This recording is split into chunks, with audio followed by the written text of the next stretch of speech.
Oi, gente, paz de Cristo Jesus. Hoje eu vou estar compartilhando com vocês como eu descobri que eu tenho um chamado para a área da libertação. E eu vou estar passando aqui, lendo um texto para vocês que está em Atos capítulo 16, que fala sobre a prisão de Paulo e Silas, que tem tudo a ver com o que eu vou estar compartilhando com vocês. E vou estar falando aqui um pouquinho o que é ser o tal do libertador, que hoje em dia estão usando esse nome, libertadores. Na verdade, libertadores são pessoas que são usadas muito na área da intercessão, da libertação, para ajudar pessoas que estão presas em cativeiros espirituais. Então, Deus usa como instrumento um libertador, que na verdade é um vaso na mão do olheiro, no nome de Jesus, para estar ajudando outras pessoas que estão presas, E tem gente que fala assim, isso não existe. Gente, existe sim, tá? E eu vou estar passando aqui um texto bíblico para dizer que a pessoa que tem um chamado muito forte na área da libertação é uma pessoa que já esteve em prisões, é uma pessoa que superou, que venceu, que passou por libertação.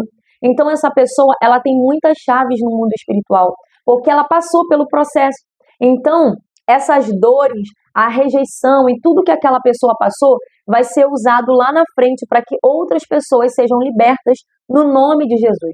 É claro, gente, que libertador, intercessor profético, todos esses nomes que estão dando hoje em dia é apenas títulos de homens, Mas o que importa é que Jesus usa as nossas vidas para ajudar outras pessoas a serem livres. Então, a pessoa que tem um chamado para a área da libertação, ela tem sim algo diferente. E eu vou estar passando aqui para vocês o motivo, que são as prisões e cadeias espirituais. Então, eu vou usar um texto aqui que está em Atos, capítulo 16, que fala sobre Paulo e Silas na prisão. Vamos lá. E aconteceu que, indo nós à oração, nos saiu ao encontro uma jovem, que tinha espírito de adivinhação, a qual, adivinhando, dava grande lucro aos seus senhores. Esta, seguindo a Paulo e a nós, clamava dizendo: estes homens que nos anunciam o caminho da salvação são servos do Deus Altíssimo. E isso fez ela por muitos dias. Mas Paulo, perturbado, voltou-se e disse ao espírito: em nome de Jesus Cristo, te mando que saia dela. E na mesma hora saiu. E vendo seus senhores que a esperança do seu lucro estava perdida, prenderam Paulo e Silas e os levaram à praça e à presença dos magistrados. E apresentando-os aos magistrados, disseram: estes homens, sendo judeus, perturbam a nossa cidade e nos expõem costumes que não nos é lícito receber nem praticar, visto que somos romanos. Ou seja, Paulo e Silas estavam passando e ali tinha uma jovem que estava sendo extorquida pelos seus senhores com um espírito de adivinhação. E essa jovem dava muito lucro. E Paulo, percebendo que aquela jovem estava com um demônio, ele declarou no nome de Jesus que aquele demônio saísse daquela jovem. E ela foi liberta naquela hora. E por ela ser liberta, os seus senhores ficaram com raiva e mandaram prender Paulo e Silas inocentemente. Eles não fizeram nada demais, apenas libertaram aquela jovem. E os homens se levantaram contra eles para prendê-los. E com isso, eles foram parar na prisão. E agora eu vou ler aqui a partir do verso 25, que diz assim: e perto da meia-noite, Paulo e Silas oravam e cantavam hinos a Deus. E os outros presos os escutavam. E de repente, sobreveio tão grande terremoto que os alicerces do cárcere se moveram e logo se abriram todas as portas e foram soltas as prisões de todos. Então, acordando o carcereiro e vendo abertas as portas da prisão, tirou a espada e quis matar-se, cuidando que os presos já tinham fugido. Mas Paulo clamou com grande voz, dizendo: não te faças nenhum mal, que todos aqui estamos. E pedindo luz, soltou dentro, todo trêmulo, se prostrou ante Paulo e Silas. E tirando-os para fora, disse: senhores, que é necessário que eu faça para me salvar? E eles disseram: crer no Senhor Jesus Cristo e será salvo tu e a tua casa. E lhe pregavam a palavra do Senhor e a todos os que estavam em casa. E tomando-os eles consigo naquela mesma hora da noite, lavou-lhe os vergalhões e logo foi batizado, e ele e todos os seus. Ou seja, e levantando-os a sua casa, lhe pôs à mesa. Então, na sua crença em Deus, alegrou-se com toda a sua casa. Ou seja, Paulo e Silas estavam simplesmente cumprindo a obra do Senhor, né? E ali eles libertaram uma jovem. E por libertar uma jovem, eles acabaram parando numa prisão, inocentemente. Foram perseguidos, sofreram calúnia e conseguiram ali colocar eles na prisão. Ou seja, Paulo e Silas foram parar na prisão. Ao chegar na prisão, tinha um homem que guardava a prisão, né? Ele estava ali, o carcereiro, ele estava cuidando dos presos. Só que à meia-noite, Paulo e Silas orou. E aí as portas das prisões se abriram. E aquele homem viu o poder de Deus. E ali ele perguntou para Paulo: senhores, o que eu faço para que eu seja salvo? E ele falou: se crer, será salvo tu e a tua casa. Então aquele carcereiro e toda a sua família foi alcançado e foram salvos por causa da prisão de Paulo e Silas. E o que eu aprendo com esse texto, e foi algo que eu também aprendi no decorrer da minha vida, e eu entendi os meus processos do passado, que Paulo e Silas foi necessário parar na prisão, porque naquele lugar existia uma alma que precisava de libertação, que precisava de salvação. E através das dores de Paulo e Silas, através da prisão, eles conseguiram salvar toda uma família. Ou seja, muitas das vezes Deus vai nos levar a prisões, para que através dessas prisões nós vamos ser libertos e vamos libertar outras pessoas. Paulo e Silas libertou uma família, né? O carcereiro não só foi salvo ele, mas a sua esposa e toda a sua casa foi salva através da prisão de Paulo e Silas. E eu aprendi isso quando eu comecei a perguntar para Deus sobre o meu propósito de vida. E ali eu descobri e passei a entender por que eu passei por muitas aflições na vida. Porque uma pessoa que tem um chamado para a libertação, ela vai ter que sentir dores na pele. Ela vai ter que sentir a dor da rejeição, do abandono, da injustiça. Porque uma pessoa que vai assumir uma posição de governo, ela tem que ser treinada por Deus. Ela tem que passar por tribulações para se tornar um guerreiro, uma guerreira em Deus. Porque uma pessoa que é chamada para a libertação tem que ser uma pessoa que tem estrutura, que já conseguiu vencer, que já passou por grandes prisões, porque essa pessoa tem autoridade para estar auxiliando outras pessoas a saírem da prisão, né? E aí foi desse jeito que eu entendi o meu propósito de vida. A minha história, né? Eu vou contar só um pouquinho aqui, gente, para resumir, porque a minha história é muito grande, tem muita coisa para contar. Eu vou ter que ficar aqui 1 hora, mas eu vou resumir bem rapidinho para vocês entenderem e para chegar à conclusão de como eu descobri o meu chamado para a área da libertação. Então, desde muito pequena, eu sempre fui muito perseguida, desde o ventre da minha mãe. Minha mãe lutou muito para me gerar. A minha mãe foi uma mulher que lutou muito contra a esterilidade.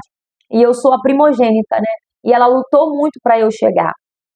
E ali, o inimigo sempre lutou. E muitos dizem, né, minha avó, que a minha mãe lutou muito para engravidar. E quando eu tinha 1 ano de idade, eu quase morri novamente, né? Já foi difícil para gerar. E quando eu tinha 1 ano de idade, eu quase morri, fui parar no hospital, tiveram que fazer a lavagem. Eu acho que eu comi alguma coisa de rato, não sei, que eu fui parar num hospital e tiveram que fazer uma lavagem em mim. E ali o inimigo tentou contra a minha vida até quando eu tinha 1 ano de idade.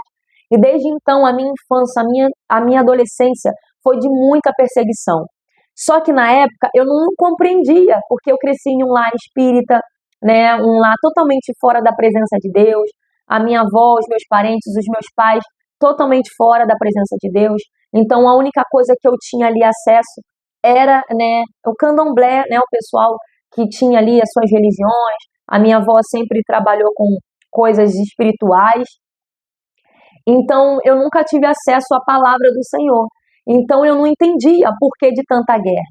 E ali eu passei por fases muito difíceis, de muita miséria, orfandade, perdi o meu pai assassinado, né? Inclusive, meu pai era, muitas pessoas não sabem, mas o meu pai era do tráfico, e eu perdi o meu pai através do tráfico, né? Meu pai era traficante na Nova Holanda, e ali ele foi assassinado, e depois disso ficou só eu, meu irmão e minha mãe. E aí nós viemos morar em Belford Roxo, né? Eu fui nascida e criada até os 7 anos, né? Até os anos 2000, na comunidade da Nova Holanda, foi ali que eu nasci, e meu pai era traficante dessa comunidade. E ali, quando assassinaram meu pai, que ele era traficante do ambiente, e ali ele fez alguma coisa e ele foi cobrado. E aí nós viemos para Belford Roxo. E ficou só eu, minha mãe e meu irmão. E ali nós vivíamos uma vida de muito sofrimento, muita escassez. A gente só vivia de resto dos outros. As minhas roupas sempre eram doadas, os móveis da minha casa sempre eram doados. E a gente morava num kitnet muito simples. E ali eu sofria muito porque eu me sentia rejeitada. Eu era uma criança muito triste porque eu ia para a escola e eu via as minhas amigas com fichário, com caneta colorida, e eu sempre não tinha, muito mal, eu tinha um caderno de capa mole, né? E lápis, caneta e borracha. E quando as pessoas davam, né? Ou a prefeitura dava. E ali a gente passava por muita escassez, muito sofrimento. E logo depois, quando eu completei meus 15 anos de idade, eu fui embora de casa, porque a minha mãe também era uma mulher que ela tinha muitos problemas mentais, ela era muito perturbada.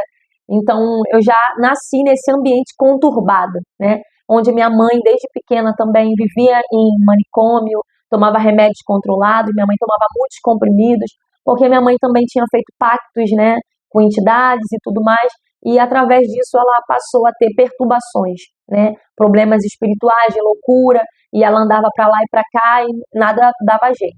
Até que ela passou a viver de remédios controlados. Então a minha mãe era uma mulher muito perturbada, uma mulher muito triste, oprimida, que tinha depressão. E eu saí de casa, né, com 15 anos de idade, fui pra rua, fui morar com meu namorado. Hoje eu entendo que aquilo ali foi um escape. Eu queria fugir da minha realidade, eu queria fugir daquele cenário. Então eu busquei em alguém, né, uma forma de fugir um pouco, porque era um clima muito pesado, era muitas prisões, né, era muito sofrimento dentro da minha casa. Minha mãe, ela vivia tendo picos e crises, e muitas das vezes ela ia parar em hospital de louco, camisa de força, era muita coisa. E a minha vida sempre foi muito conturbada, assim. E aí, quando eu fiz 15 anos de idade, que eu fui morar com o meu namorado, né? A minha mãe, ela estava em crise intensa, só que ela estava morando só com meu irmão, e eu estava na rua, morando na rua, né? Na casa de amigos, de namorado, estava morando com namorada, na verdade. E ali, a minha mãe me convidou para jantar com ela, né? Às vezes eu ia lá visitar minha mãe e ela falou, vem jantar tal dia comigo. E eu combinei com a minha mãe de jantar. E naquele dia aconteceu várias coisas para que eu não chegasse no horário que eu combinei com a minha mãe. Graças a Deus por isso. E aconteceu algumas divergências no meio do caminho, uma briga com os amigos, num local, numa praça, né, onde nós estávamos, e ali tirou a minha atenção e a gente ficou ali. E aí, quando foi no final do dia, eu falei, nossa, eu tenho que ir lá ver minha mãe, eu tenho que ver minha mãe. E quando eu cheguei na casa da minha mãe, a minha mãe estava deitada, o meu primo jogando videogame, que era pequeno, e a minha mãe estava agonizando. E ali eu cheguei e perguntei para minha mãe, mãe, o que que houve? Levanta, porque minha mãe estava deitada, de bruço. E ela falou que ela tinha tomado chumbinho, porque ela tinha problemas mentais, que ela ficava com mania de perseguição. Eu não sei se isso piorou depois que meu pai morreu, porque quando meu pai foi assassinado, ela sempre cismava que as pessoas estavam perseguindo ela. Então ela tinha mania de perseguição, ela era coisa da cabeça dela. E ela tomava remédios controlados. E aí ela ficou falando que pessoas iam pegar ela, que iam lá na madrugada, e ela tinha tomado o veneno. E ali eu comecei a tentar acudir minha mãe, que ela era uma nega forte, muito grande. E ali eu tentei ajudar minha mãe, acolher minha mãe, só que ela passava mal. E naquele cenário, eu fiquei sem reação, porque eu tinha acabado de chegar, não sabia o que estava acontecendo, e de repente encontro minha mãe deitada, agonizando, meu primo jogando videogame, e ela quieta ali. E ali eu fui levando minha mãe pro banheiro, arrastando ela, porque ela era muito pesada, e eu era magrinha, tinha 15 anos de idade, e eu praticamente vi a minha mãe agonizando ali na minha frente, né? Antes de morrer, a minha mãe só estava eu e ela. E ali eu chamei meu primo e falei pro meu primo correr para buscar ajuda, porque eu não estava conseguindo segurar, porque ela era muito pesada e eu não estava sabendo o que fazer, porque ela estava passando mal, querendo vomitar, tendo crises, e eu segurando ela. Então meu primo correu para chamar familiares e pessoas. E de repente veio os vizinhos, veio familiares, as pessoas, né? Porque ficou um alvoroço. E dali as pessoas chegaram e começaram a falar: "Ah, sua mãe tá fazendo isso por causa de você, que palhaçada". E eu não tive reação, eu simplesmente fiquei calada, fiquei quieta, porque nem eu entendi o que estava acontecendo ali, porque eu tinha acabado de chegar e encontrar minha mãe daquele jeito. Ela simplesmente tinha me chamado para jantar e eu fui. Só que eu não fui no horário que ela me chamou, eu fui depois, eu cheguei depois que aconteceu esse imprevisto. E ali as pessoas começaram a me acusar, a falar que eu era culpada de tudo aquilo, que a minha mãe estava morrendo por causa de mim, porque eu não estava em casa, porque eu estava na rua. E dali começou mais um cenário de humilhação na minha vida, o qual eu fiquei sozinha, não entendi nada, as pessoas só começaram a falar, e eu fiquei quieta porque eu não tive como me defender nem falar nada, porque realmente eu não tive reação. Eu estava em choque e não tive reação. E desde ali, as pessoas me acusaram e eu não me defendi. E até hoje, gente, eu nunca cheguei para as pessoas da época e me defendi, né? Até hoje eu nunca contei minha versão para as pessoas. Eu simplesmente segui minha vida, porque eu acho que Deus que justifica. E ali eu fui acusada, fui rejeitada pelo meu bairro, e dali muitas pessoas passaram a me rejeitar. No enterro da minha mãe, as pessoas falavam, sai daqui, no velório, né? Na verdade, foi no velório. As pessoas falavam, sai daqui. E eu fui totalmente rejeitada pelas pessoas na época. E ali passou mais um cenário de prisão na minha vida. Que aí eu entrei em mais uma prisão. Já não bastava as prisões da fase de criança, que eu já era uma criança oprimida, passava por miséria. Aí entrei em mais uma prisão, que foi o cativeiro da rejeição.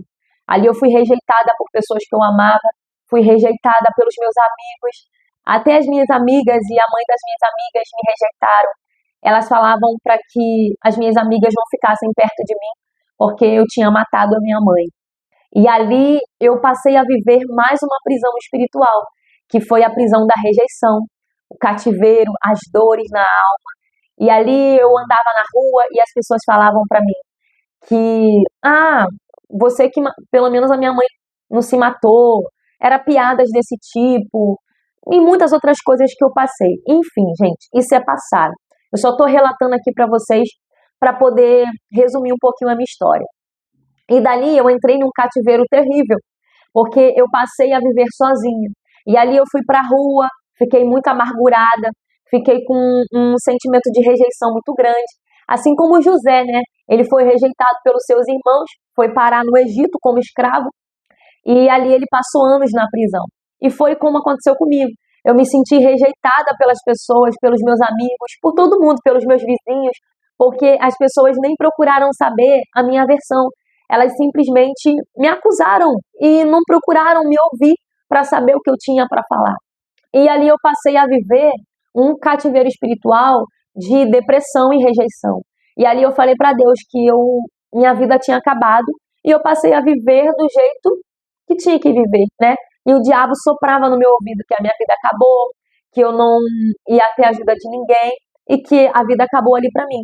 E aí eu perdi minha mãe com 15 anos de idade, de forma trágica novamente. Já não basta meu pai ter sido assassinado e a gente ter que sair de onde a gente morava para vir morar em Belford Roxo. Logo depois, com 15 anos de idade, minha mãe também se matou, tomou chumbinho, né, e cometeu o suicídio. E ainda, para completar, colocaram a culpa em mim, porque eu estava no cenário, na hora, não tive reação, e porque eu não morava com ela. Porque na cabeça das pessoas, as pessoas acham que eu teria que estar ali o tempo todo, acoitando a minha mãe, segurando a minha mãe, para que ela tivesse paz, né? Porque a minha mãe era uma mulher depressiva. E então ali eu entrei num cativeiro espiritual pior, porque eu já era uma pessoa oprimida, eu fiquei mais oprimida ainda. Então eu creio que naquele momento Satanás arrumou uma grande oportunidade. Ali ele entrou, porque isso, gente, o que nos leva a muitas prisões espirituais também é a rejeição, tá? A rejeição, a falta de paternidade faz com que demônios entrem no coração de pessoas e causem estragos. E ali eu me deixei levar. Passei a viver na rua, andava pelas casas dos outros, sozinha. Nem documento eu tinha, para vocês terem noção. Eu só tinha uma certidão de nascimento. E eu era de menor ainda. Então eu passei a morar com colegas, fui morar na rua, na casa dos outros, viver de favor, porque eu estava me sentindo rejeitada pela minha família. E também, na época, né, eu não fui no enterro da minha mãe, porque eu fiquei com medo das pessoas me baterem, porque o boato já tinha rolado pelo bairro. Inclusive, eu cheguei na praça uma vez e estava rolando uma história de que pessoas iriam me lixar, porque estavam falando que eu matei minha mãe. E ali eu passei por um cenário de muita, muita opressão. E ali eu me entreguei cada dia mais ao mal e fui parar em prisões espirituais profundas e me perdi ainda mais. Então, gente, vocês já sabem como que é, né? Uma adolescente cheia de amargura, rejeitada, vocês já podem saber o que eu vivi. Então, eu vivi muitas coisas, fui pra rua, passei por muita humilhação, fora outras coisas, gente, que eu nunca falei para as pessoas, assim, nem minha família sabe, coisas que eu já passei, situações que eu já estive de muita humilhação, de invasão e de muitas outras coisas que eu não falo e não cabe a mim falar aqui porque já passou, eu já superei e eu só estou compartilhando com vocês para que vocês entendam. Então, ali a minha vida foi parar em prisões espirituais muito maiores e fiquei perdida. Fui para baile, andava com as minhas amigas para lá e para cá, passei a usar drogas, beber. Não era viciada, mas eu experimentei drogas. Eu fiz tantas coisas, gente, porque eu me sentia sozinha no mundo. E ali eu tinha vontade de morrer. Eu falava para Deus, eu não tenho mais o que fazer na terra mesmo. Eu já perdi meu pai, já perdi minha mãe, tô sozinha, rejeitada por todo mundo, pelos meus amigos, familiares. O mundo inteiro me acusando. O que eu tinha mais? Nada, gente. Então eu me entreguei mesmo. Então ali eu passei a viver cativeiro muito piores e ir para caminhos tortuosos. Que nesse ponto, eu não estou falando isso para colocar culpa no diabo ou culpa nas pessoas, tá, gente? Porque eu também reconheço que alguns caminhos que eu trilhei foram escolhas minhas, né? Porque eu estava com a alma ferida e eu escolhi aqueles caminhos. Então as pessoas não têm culpa das minhas escolhas, tá bom? Estou deixando claro aqui para vocês. E nem estou contando isso aqui para me vitimizar ou dizer que eu sou a pobre coitada, não, tá, gente? Até porque eu creio que o nosso testemunho serve de exemplo para outras pessoas, para que outras pessoas saibam de onde Deus me tirou e que também pode tirar elas. E ali eu vivi muitas prisões, passei uma vida perdida, perdida, perdida, perdida. Até que eu encontrei Jesus, eu me converti, eu estava em um baile com as minhas amigas, no ano de 2014, eu estava num baile com as minhas amigas, e ali eu estava com um copo, e a gente estava, era carnaval, terça-feira de carnaval, e eu já estava frequentando uma igreja, né, que eu ia toda terça-feira para a campanha, que eu era meia doida, gente, eu ia para baile, eu bebia, mas eu sempre tive um coração muito voltado para Deus. Mesmo a minha família sendo muito espírita, cresci num ambiente de candomblé, onde a minha avó era mãe de santo, dentro de um barracão, o meu coração, a minha fé sempre foi para Deus, né? Então eu gostava de ir nas igrejas, né? Então eu ia num culto e ouvia a palavra de Deus toda vez que eu ia nessa igreja. E ali eu estava num baile com as minhas amigas e eu falei para elas, esse aqui é a minha despedida do carnaval e do mundo, porque quando eu for terça-feira pro culto, eu vou aceitar Jesus. E ali eu reconheci Jesus como meu único suficiente Salvador. Eu estava num baile na Reta do Castelar, eu lembro até hoje, estava na Reta do Castelar num baile com as minhas amigas, e eu falei para elas que na próxima terça-feira eu estaria levantando a minha mão quando o pastor fizesse o apelo. E assim eu fiz. Na semana seguinte, acabou o carnaval, Eu cheguei na igreja, eu levantei a minha mão e reconheci Jesus. E dali eu me converti, me batizei. Chegou 2015, eu acabei me desviando, fiquei um tempo afastada da presença do Senhor, mas depois retornei de novo. E ali o Senhor começou a ministrar libertação. E Ele começou a me dar chaves para a libertação. A partir de 2022, por aí, o Senhor começou a trazer chaves de libertação. E ali eu comecei a aprender como sair de cativeiros espirituais, a qual o Senhor foi ministrando sobre o meu coração. A partir do ano de 2023, eu fui aprendendo mais, lendo vídeos, assistindo vídeos da pastora Tana Teresa e muitos outros líderes, estudava a palavra, né? Inclusive eu tenho até aqui anotado, vocês podem ver aqui a data, 2023, heranças espirituais. Aqui eu comecei a estudar sobre libertação, sobre maldições geracionais. Foi quando eu comecei a entender sobre libertação, tá? E aí o Senhor mudou a minha vida, foi mudando a minha história, foi me dando chaves para a libertação. E eu fui recebendo muita libertação. Eu fui fazendo a minha própria libertação sozinha, porque muitas das vezes a gente precisa de um ministro, né? De um libertador para nos ajudar, que tem uma autoridade maior. Mas ali o próprio Deus ia me dando chaves e eu ia passando por libertação sozinha na minha casa. E desde então eu fui entendendo o porquê que eu vivi tudo o que eu vivi. Por que desde a minha infância eu fui muito perseguida, eu passei por muita rejeição. Por quê? Porque era necessário enfrentar aquelas dores para que hoje eu tivesse autoridade para ajudar outras pessoas.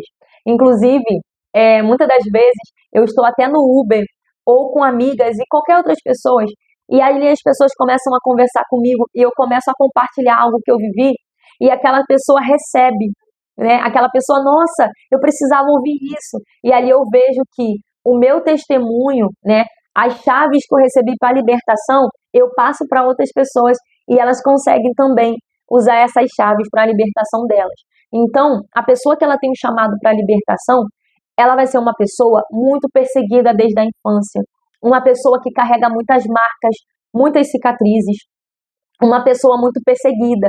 A pessoa que ela tem um chamado para a libertação, que é uma escolhida de Deus desde o ventre, essa pessoa vai ter uma posição para ter uma posição de governo, né, para ajudar outras pessoas, vai ter que passar por esses cenários, vai ter que passar por prisões, assim como Paulo e Silas. Foi necessário eles pararem naquela prisão, porque dentro daquela prisão existia um carcereiro que precisava ouvir a palavra de Deus. Ali ele recebeu salvação e libertação para ele e para toda a sua casa. E é assim que acontece. Às vezes a gente passa por prisões, né? A gente passa por sofrimentos na vida e a gente não entende. Mas quando chega lá na frente, a gente vai entender. Porque Deus nos revela e nos mostra o porquê de tantas coisas. Porque aquelas prisões foram meio que necessárias, foram experiências para que hoje eu pudesse ter chaves, para que hoje eu pudesse ter experiência e também amor para ajudar outras pessoas. Porque, gente, também tem isso. Para você ajudar alguém na área da libertação, você precisa ter enfrentado as mesmas coisas. Por quê? Vamos pensar aqui. Uma pessoa que nasceu no lar bom, com uma estrutura boa, tem um pai e uma mãe maravilhosa, tem uma casa perfeita. Aquela pessoa não enfrentou o que eu enfrentei. Aquela pessoa não enfrentou o que você enfrentou. Então ela não vai ter autoridade e nem vai ter experiência para te ajudar. Agora, quando é uma pessoa que já enfrentou aquilo que você enfrentou, o deserto que você está enfrentando, a libertação que você está precisando, as cadeias que você está aprisionado, aquela pessoa ela vai ter uma chave, ela vai conseguir te ajudar melhor. Ela vai dizer, olha, eu consegui sair dessas prisões através disso e disso e disso. Vai te ensinar a palavra, vai te passar os códigos, né, que Deus deu para essa pessoa. Então, uma pessoa que tem chamado para a libertação é uma pessoa que conseguiu vencer e sair de muitas prisões. Aqui eu resumi para vocês um pouquinho da minha história, só para vocês terem um pouquinho de noção. Mas, gente, tem muita coisa, muita coisa. Eu tenho muitas experiências desde a minha infância até aqui. Eu tenho muitas coisas que eu já vivi e que Deus me mostrou no privado, né, em relacionamento com Ele, o porquê daquelas coisas. E que muitas coisas também, gente, eu enfrentei porque foi eu que dei legalidade, né? Vamos colocar assim também. Tem algumas coisas que a gente passa porque nós damos legalidade, mas tem algumas coisas que a gente passa que é permissão de Deus para que lá na frente outras pessoas sejam restauradas através da nossa vida. E assim também aconteceu na vida de José. José do Egito contou o sonho dele para os irmãos. Os próprios irmãos ficaram com ódio dele, tentaram matar ele, venderam ele como escravo. Ali ele passou anos amargurado, sendo escravo na casa de Potifar. Foi parar em prisões até chegar aos 30 anos e se tornar governador do Egito. E aí, quando ele vê os irmãos dele depois desse tempo todo, ele fala para os irmãos deles: não foram vocês que me venderam como escravo, né? Algo assim que ele fala, não foi vocês, foi Deus. Porque José reconheceu que foi necessário todo o processo para que ele tivesse estrutura para ser um governador. Então, nós que temos um chamado para restaurar, para trazer restauração, para ser um libertador, para trazer restauração para vidas, nós vamos enfrentar muitas guerras. Então, a pessoa que tem o chamado para a libertação é uma pessoa que já enfrentou muitas guerras, é uma pessoa que já enfrentou muitas batalhas, que carrega muitas cicatrizes. Por quê? É uma pessoa que tem autoridade para dizer que venceu aquilo ali e que hoje tem bagagem e experiência para contar. Então, essa pessoa tem autoridade, porque você só ganha autoridade naquilo que você vence, naquilo que você supera. Então, uma pessoa que tem o chamado para a libertação, ela superou. Exemplo, Deus pode pegar um presidiário, um homem que era um grande assassino, transformar ele dentro da cadeia, restaurar a vida dele, dar um casamento, dar uma família para ele, e depois disso, ele vai se tornar um grande pregador da palavra, um libertador em Cristo Jesus, e ele vai voltar lá na prisão para poder pregar para outros presos serem libertos. Por quê? Ele passou, ele já enfrentou aquela prisão, então ele tem autoridade para pregar sobre libertação. Então, gente, o chamado de libertação é um chamado muito lindo, porém é um chamado bem doloroso. Deus nos dá estrutura. É claro que eu ainda estou aprendendo muita coisa, eu ainda sou muito nova, tenho muita coisa para aprender. Tudo que eu sei, eu estou aprendendo com Deus através da palavra. Os meus líderes, graças ao Senhor, eu tenho líderes abençoados que são homens de Deus que têm muita bagagem para falar de libertação. Então, muitas coisas também eu aprendo através dos líderes, porque a gente pode pegar com pessoas que têm mais experiência, né? A gente pode aprender com pessoas que têm mais experiência, mas a pessoa que tem o chamado para a libertação tem que entender que vai enfrentar ou que enfrentou muitas prisões para que outras pessoas sejam libertas. Então, esse é o nosso principal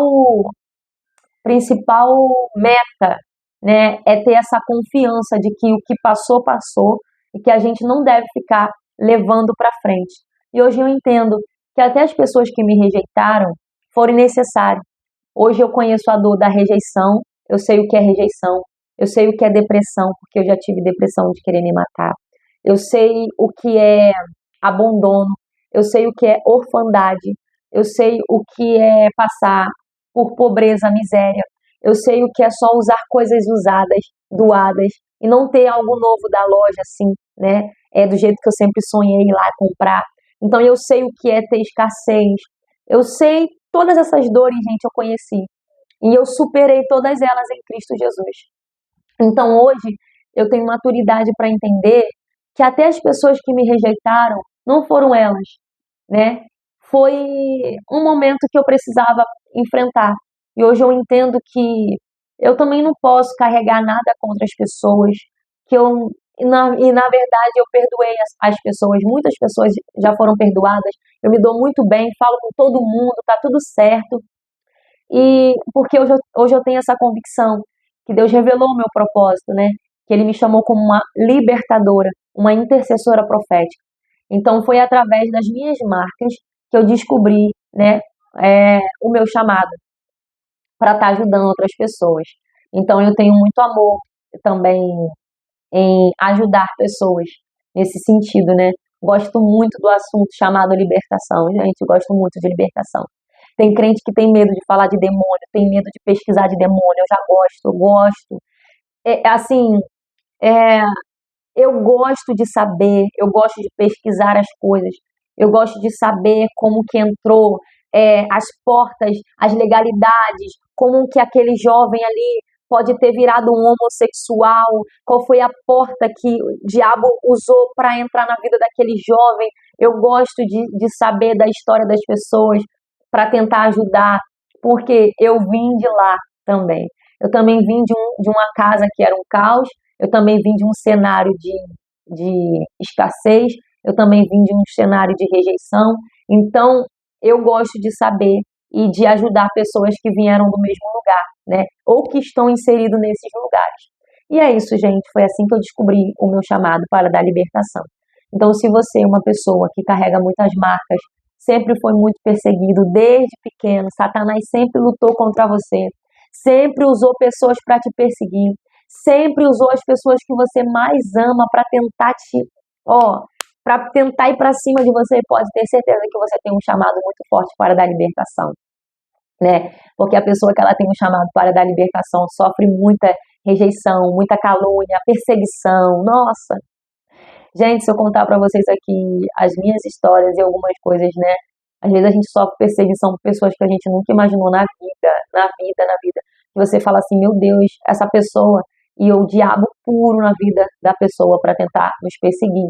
Mas não é a pessoa, é o inimigo. Porque ele sabe que se ele usar pessoas ao seu redor, ele vai conseguir. A estratégia dele é tentar te derrubar o tempo todo. Ele não aceita que um libertador se levante para ajudar outras pessoas. Então, se ele vê que uma pessoa tem um chamado para libertação, ele vai tentar destruir essa pessoa. Porque ele sabe que através daquela pessoa, outras pessoas vão ser restauradas. Então, gente, se você aí do outro lado se identificou um pouquinho com a minha história, com o que eu falei aqui, você vai entender que você também tem um chamado para dar libertação. Toda pessoa que sofreu rejeição, sempre foi muito perseguida desde o ventre, sofreu muitas dores, sabe o que é escassez, o que é dor, sabe o que é tudo de ruim, já experimentou tudo de ruim nessa vida. Então saiba que você tem um chamado muito grande nessa terra. E por isso foi necessário Deus te forjar, foi necessário você passar pelo fogo para poder hoje estar aprendendo. E é assim que aconteceu comigo, né, gente? Foi necessário passar pelo fogo. E hoje eu sou uma pessoa que vivo muito tranquila. Eu não carrego mais aquelas marcas em mim. Eu não carrego culpa. Por muitos anos eu carreguei culpa, tá? Eu sofri muito, porque eu carregava a morte da minha mãe. Eu era muito deprimida. Eu chorava escondido. Eu sofria muito. Quando as pessoas não estavam perto de mim, eu chorava, eu sofria calada. Eu sofri muito calada, sozinha, eu e Deus. Eu sofri o luto sozinha, foi eu e Deus no luto. Mas hoje eu falo para vocês que eu tô muito bem e eu não carrego mais isso em mim. Porque hoje eu entendo completamente que tudo aquilo ali foi o diabo que roubou a vida da minha mãe, que ela também tinha pactos, né? Então ela entregou a vida dela. Quando você entrega a vida, você consagra a tua vida a demônios, eles têm totalmente liberdade para fazer o que quiser com você.